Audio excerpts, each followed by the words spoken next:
안녕하십니까. 오늘의 말씀을 시작하겠습니다. 날마다 게임밖에 모르고 또 게임에 푹 빠져 있었던 게임 중독자인 한 고등학생이 있었습니다. 이 학생이 폐쇄병원에 입원해 있었는데 거기서 고의로 불을 지르고 도망을 갔다가 경찰에 붙잡히는 그런 일이었습니다. 이 학생은 불이 나서 이제 그 스프링클러가 작동되면 화재 경보가 울리고 그리고 잠겨 있는 문이 열린다는 그런 사실을 알고 그런 행동을 하게 되었던 겁니다. 이때 이 학생은 병원을 탈출해서 택시를 잡아 타고 집으로 가서 자기 옷으로 갈아입은 뒤에 또다시 집 근처에 있었던 PC방에 들어가 게임을 열심히 하다가 1시간 만에 경찰에 다시 붙잡히는 그런 신세가 된 겁니다. 참으로 어이없는 아무런 대책이 없는 그런 학생이었습니다. 청소년이라면 누구든지 다 장래의 꿈을 아름답게 가지고 그것을 키우면서 또 자신 있게 살아가야 할 나이지만 이 학생은 그렇지 못하고 게임이라는 중독에 깊이 빠져서 헤어나올 수 없는 그런 불행을 자초하게 된 겁니다. 아마 그의 부모는 물론이지만 주위에 있는 많은 친지들 그런 사람들에게 얼마나 가슴 아픈 일이 되었겠습니까? 얼마 전에는 또 전두환 그 전 대통령의 손자인 한 청년이 마약 중독에 깊이 빠져 있는 그런 상태로 자기 상황을 횡설수설하면서 유튜브에 공개하면서 사회에 큰 물의를 일으켰던 일이 있었습니다. 그의 가족은 물론이지만 이런 상황들을 지켜보고만 있어야 하는 오늘날 우리 사회의 현실이 얼마나 안타깝고 또 비참한 일인지를 우리는 쉽게 짐작할 수 있게 되는 겁니다. 한 보고서에 의하면 한국의 경우 당장 치료가 필요한 중독자의 수가 약 300만 명에 이른다고 합니다. 그리고 여기에는 알코올이나 마약, 도박, 인터넷 등의 4대 중독 위험으로 분류되는 사람만 약 1000만 명 이상이나 된다는 겁니다. 그리고 WHO 세계보건기구의 그 보고서에 의하면 한국이 알코올 사용 장애 고위험 비율이 그 조사국들 가운데 아주 최고로 기록되게 되었습니다. 이 같은 상황은 물론 어른들에게 책임이 있지만 청소년들 그 사이에서도 급속히 퍼져 나가고 있다는 그런 가슴 아픈 사실들을 우리가 듣게 되는 겁니다. 어떤 학생은 지난 4년 동안 하루에 14시간 이상을 꼬박 게임에만 몰두하고 있었는데 그때 자기를 가리켜서 나는 살아있는 시체였다 이렇게 고백했다는 것입니다. 뿐만 아니라 얼마 전에는 이 쇼핑 중독에 깊이 빠진 딸이 신용카드를 들고 8천만 원 이상의 빚을 지게 되었는데 그녀의 어머니가 그 딸을 강제로 이제 정신병원에 입원시키려 하자 자기 엄마를 직접 살해했다는 그런 아주 가슴 아픈 소식도 우리가 듣게 되는 겁니다. 뿐만 아니라 성형 수술을 받았던 사람이 그 자기가 받은 수술이 마음에 들지 않는다고 다시 재수술을 해야 한다고 하면서 그런 성형 중독에 빠져 있는 사람이 4명 중에 3명꼴이나 된다는 겁니다. 이런 사실들을 보면서 중세 신학자인 토마스 아퀴나스는 사회 현상을 이야기합니다. 사람은 누구나 기쁨이 없이는 살 수가 없다. 그런데 영적인 진정한 기쁨이 없는 사람은 무엇을 해도 그 참 기쁨을 얻지 못하고 만족하지 못하기 때문에 항상 세속적이고 세상적인 쾌락이나 기쁨과 만족을 구하게 되는데 그것이 곧 중독으로 이어지게 된다는 겁니다. 이제 이것은 어제 오늘의 이야기가 아니라 참으로 어둡고 캄캄한 사회가 되기까지 과연 어른들은 무엇을 했고 또 이 사회는 지금 어디로 가고 있는지를 우리가 다시 한번 돌이켜보지 않을 수 없게 되는 겁니다. 다시 이야기하면 지금 이 현대 사회는 중독이라는 아주 깊은 파도의 그 광풍에 밀려서 그것으로 하여금 세상이 어지럽게 되고 세상이 뒤집어지는 그런 비극적인 사회적 현실이 다가오고 있는 겁니다. 세상의 문화는 오직 사람들 눈에 보이는 것만이 전부라고 생각을 하게 하고 또 주입시키고 그런 사고방식을 강요하면서 사람들을 그 안에 가두어놓고 지배하려고 하는 것이 곧 사탄의 전략인 셈이 되는 겁니다. 그래서 사람들은 인생의 최고의 목표와 가치를 쾌락과 즐거움과 만족에 두고 살아가는 겁니다. 그런 세상적인 쾌락과 즐거움과 만족과 기쁨을 위해서 사람들은 그것의 매력을 느끼고 점점점 더 깊이 그것으로 빠져들게 되는 겁니다. 그래서 그것이 계속해서 반복적으로 이루어지게 될 때 그것이 바로 우리는 중독 현상이라고 말하게 되는 겁니다. 다시 이야기하면 중독 현상은 누구든지 다 해롭다는 것을 잘 알고 있지만 그것의 매력을 느끼고 거기에 이끌려 살아가다 보면 나도 모르는 사이에 거기에 지배를 당하고 더 나아가서는 더 이상 헤어나올 수 없는 그런 불행한 지경까지 다다르게 되는 중독 현상이라는 것이 그렇게 무서운 겁니다. 그러니까 이 중독 현상이라는 것은 어떤 병적인 문제라기보다는 오히려 정신적인 뇌 질환의 문제라고 우리가 집어서 얘기할 수 있게 되는 겁니다.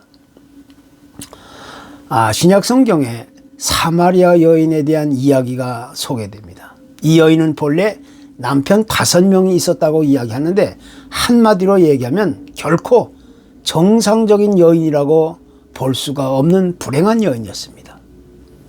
그런데 이 여인이 그 5 남자로부터 버림을 받고 또 사람들에게 아주 심한 모욕을 당하고 왕따를 당하면서 어차피 사람들의 눈을 피하며 살아가야만 했습니다. 어느 날 이분이 사람들의 왕래가 뜸한 그 낮 시간을 이용해서 우물가에 물을 길러 왔다가 바로 거기서 인생의 중대 전환점을 맞게 되었던 사건이 기록되어 있습니다. 이때 이 여인이 우물가에 나왔다는 것은 사실 마실 물이 필요해서 나오긴 했지만 그보다는 무엇인가에 목말라 하고 있다는 사실을 암시적으로 말해주고 있는 겁니다. 더 나아가서 이 여인은 세상이 가져다주는 그런 쾌락과 즐거움과 만족의 중독에 깊이 빠져 있었던 그런 여인이었다는 겁니다. 그러나 그 어느 곳에서도 진정한 기쁨과 만족을 얻지 못하고 비참하게 살아가면서 결국 심한 갈증, 목이 마르게 되었던 겁니다. 그런데 이런 비참하고 비극적인 여인이 바로 그 우물가에 왔다가 우연하게 주님을 만나게 되는 사건을 우리는 보게 되는 겁니다. 이 여인은 주님을 통해 마실 물을 제공받은 것이 아니라 영원히 목마르지 않는 생명과 진리의 물, 그리스도가 주는 영원한 물을 그 자리에서 깨달아 알고 거기서부터 새로운 인생을 다시 시작할 수 있었던 겁니다. 다시 이야기하면 이 여인은 세상이 주는 순간적인 쾌락과 만족과 기쁨 속에 깊이 빠져 지내는 이 중독 현상에서 이제는 하나님이 허락해 주시는 거룩한 중독으로 나오게 되었다는 그런 스토리입니다. 이것이 바로 오늘 우리가 배우고 마음 깊이 다시 새겨야 할 거룩한 중독인 것입니다. 이 중독이라는 현상을 윤리학적인 관점에서 설명하면 이것은 자기 조절 능력이 약화된 상태를 말하는 겁니다. 자기 자신의 욕망을 억제하지 못하고 오히려 무엇인가에 이끌림을 받고 지배당하고 거기에 매여 있는 상태를 말하는 겁니다. 이 상태가 되면 인간은 자기 조절 능력이 떨어져서 무엇인가에 의존해야만 살아갈 수 있게 되는데 참으로 비참한 인생이 아닐 수가 없는 겁니다. 그러나 성경은 인간이 시험에 빠지는 그런 이유가 외부적인 어떤 영향이나 유혹이라고 하지만 그보다는 더 나아가서 인간의 타락한 본성이 과도한 욕망과 욕심을 불러오게 되고 거기서부터 우리 인간은 세상적인 쾌락과 만족과 기쁨을 원하게 된다는 겁니다. 그래서 그러한 세상적인 쾌락과 만족과 기쁨만을 원하고 따라가게 되다 보면 결국 그러한 행동을 계속해서 반복하게 되고 결국은 헤어나올 수 없는 지경에까지 이르게 되는 이것이 곧 중독으로 깊이 빠져 들어가게 되는 그런 단계입니다. 그래서 성경은 인간의 욕망이나 쾌락이나 만족과 기쁨은 결코 채운다고 될 문제가 아니라 오히려 그것을 비우고 하나님이 주시는 새롭고 영원한 것으로 채워줘야 한다는 사실을 강조하고 있는 겁니다. 그것이 곧 우리가 마땅히 배우고 채워야 할 거룩한 중독인 것입니다. 하나님이 그렇게 소원하시는 것은 우리가 세상적인 어떤 만족이나 기쁨에 깊이 빠져 살아가는 그런 세속적인 중독, 세상적인 중독이 아니라 하나님이 원하시는 거룩한 중독에 빠져 살아가기를 그렇게 소원하신다는 것입니다. 그것은 곧 하나님의 진리의 말씀에 깊이 빠져야 하고 또 성령과 믿음에 의지하여 살아가는 그런 거룩한 중독을 의미하고 있는 겁니다. 그래서 우리는 언제 어디서나 세상의 지배를 받고 조종당하고 살아가는 것이 아니라 이제는 영원한 하나님 나라와 그 말씀의 지배를 받고 그 명령과 목표와 방향과 그 가치를 따라서 날마다 살아가야 하는 겁니다. 그것이 곧 거룩한 중독으로 세상을 살아가는 진정한 하나님의 사람이라고 우리는 자신 있게 말할 수 있게 되는 것입니다. 구약의 예언서의 기록을 보면 그 예언이 가장 활발하게 나타났던 시기는 주전 8세기 그 여로보암 왕 2세 때의 일이었습니다. 그 시기는 이스라엘 역사에 있어서 가장 큰 번영을 이루고 또 누리고 있었던 바로 그런 시기였습니다. 이때 이스라엘은 정치적으로 경제적으로 또 사회적으로 안정감을 누리고 그런 화려한 꿈을 꿈꾸며 살던 그런 축복과 번영의 시기였습니다. 그런데 그 당시 선지자들이 외쳤던 메시지의 내용을 보면 그렇게 아름다운 꿈과 환상에 대한 이야기가 아니라 오히려 멸망과 심판에 대한 메시지로 가득 차 있었던 사실을 우리가 보게 되는 겁니다. 한마디로 예언의 내용은 시대적으로 부정적이고 부적절한 내용뿐이었습니다. 그래서 많은 사람들은 선지자들이 그렇게 외쳤던 예언의 말씀에 귀를 기울이지 않고 등을 지게 되었던 겁니다.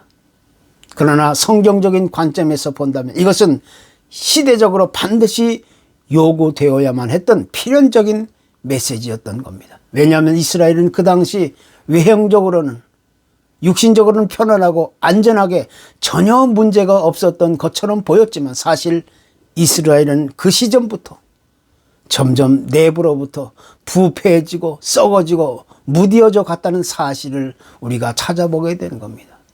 그 시점부터 사람들은 하나님의 말씀보다는 세상적인 달콤한 말에 더 호감을 가지고 세상의 만족과 기쁨과 즐거움만을 따라 살아갔던 겁니다. 하나님이 없는 세상을 소원하며 꿈꾸며 살아가게 되었던 겁니다.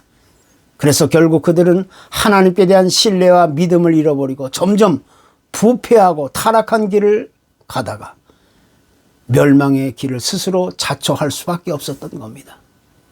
그들에게 내려진 결과는 그 어떤 원인과 이유 때문이 아니라 그들 스스로의 잘못된 선택, 세상적인 그런 중독에 빠져서 이루어진 것이었습니다.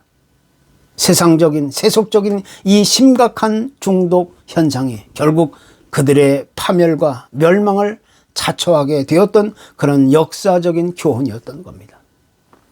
그래서 우리는 이러한 역사적인 교훈을 생생히 다시 목격하면서 내 자신을 다시 살피고 이제 우리도 거룩한 중독으로 우리의 삶의 방향을 새롭게 바꾸어 가야 할 필요성을 우리가 느끼게 되는 겁니다.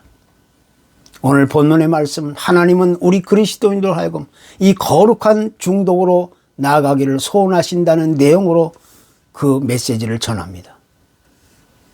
그 거룩한 중독으로 나올 것을 강조하고 있는 메시지는 첫째, 이 세대를 본받지 말라는 것과 두 번째는 날마다 마음을 새롭게 해야 되고 또 셋째는 하나님의 뜻을 분별하며 살아야 한다는 사실을 우리에게 잘 레슨해 주고 있는 겁니다. 무엇보다 주님은 이 시대를 가리켜서 이 악하고 음란한 시대, 이 시대는 마치 노아의 시대와 같다고 그렇게 말씀하고 계십니다. 이 노아의 시대는 사람들이 하나님을 떠났던 시대였습니다. 그러니까 하나님을 떠난 이 시대에 물들지 말고 거기에 흡수되거나 빠져 살지 말고 또 그 세상을 흉내내지 말고 오히려 하나님의 자녀답게 하나님의 백성답 당당하게 하나님의 말씀에 따르는 거룩한 중독으로 나아가라는 이야기입니다. 그런데 그 변화는 외부의 어떤 영향이나 어떤 환경으로부터 오는 것이 결코 아닙니다. 진정한 변화는 오직 우리의 마음에서부터 시작되는 겁니다. 우리 마음이 하나님의 말씀과 성령으로 지배당하고 그것이 우리의 주인이 될 때 비로소 우리의 마음은 거룩한 중독으로 물들어 가게 되는 겁니다. 그리고 거룩한 중독으로 물들어 가는 사람들마다 반드시 하나님의 거룩한 뜻과 소원이 무엇인지를 올바로 깨달아 알고 그 뜻과 명령과 소원을 따라 세상을 아름답게 살아갈 수 있게 되는 겁니다. 이 중독이라는 것은 시간이 갈수록 점점 더 세지고 점점 더 강한 것을 추구하게 되는데 이와 마찬가지로 이제 우리는 이렇게 점점 더 어두워지고 더 캄캄해지는 세상에서 하나님이 없는 세속적인 중독으로부터 이제 완전히 벗어나서 하나님이 소원하시는 거룩한 중독으로 나와야 하는 겁니다. 그것만이 세상적이고 세속적인 중독에 깊이 빠져서 소망이 없는 이 세상에서 사는 것이 아니라 우리가 살아갈 수 있는 유일한 생명의 길은 오직 거룩한 중독의 길이라는 사실을 우리가 보게 됩니다. 오늘 우리는 이제 예수 그리스도에 의해 중독되어야 하는 겁니다. 그 말씀과 성령과 은혜에 중독되어야 하고 또 하나님의 그 복음의 말씀에 중독되어야 되고 그것만이 이 시대에 우리가 살아남을 수 있는 유일한 생명의 길이 된다는 사실을 이제 이 시간 다시 강조하지 않을 수 없게 되는 겁니다. 감사합니다.